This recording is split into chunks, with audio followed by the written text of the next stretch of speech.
Our storm coverage continues tonight as some areas may be seeing some flakes out there. 2 on your side's Rob Hackford is downtown with more on how Western New York is preparing. Hey, Rob, how are things out there right now? Looks like it started a little bit out there. Yeah, Scott and Mary Ellis, the wind has really picked up in Buffalo. We do have a few flurries flying as well, as you can see, but for the most part, the drive around Western New York is just starting to get a little bit tricky, mostly because of that wind, as I mentioned. Again, this snow will be picking up tonight and into the early morning hours, as well as throughout the day tomorrow. That's when the state DOT and Erie County crews are only advising folks to avoid any unnecessary travel. Both agencies have been out tonight pre-treating the roads. Erie County has been consistently providing updates on where their trucks are on Twitter, with 90 operators to tackle their Hamburg, Harlem, Concord, and Aurora districts. The wind here in Buffalo, my gosh. Well, Susan Surde with the state says they will have 423 operators and supervisors working throughout the duration of the storm.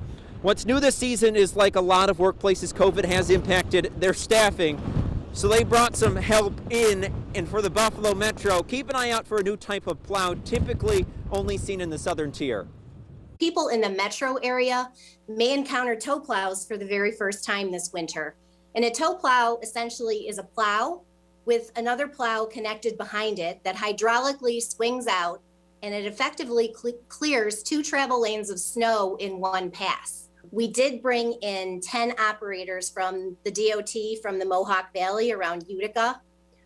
This is pretty much standard operating procedure in the DOT. We can move our resources from one area of the state where they're not experiencing weather to another area where they're going to be hard hit. Well, that's some video from down in Hamburg, where the waves were certainly whipping outside of Hoax, like we see during many of these storms. Again, the wind has really been the story this evening, but the snow will be picking up. We'll have more from Kevin in just a little bit on the forecast, but as well as more from our Daybreak team as we continue to cover this lake effect event as it just starts to move in. In downtown Buffalo, Rob Hackford, Channel 2 News.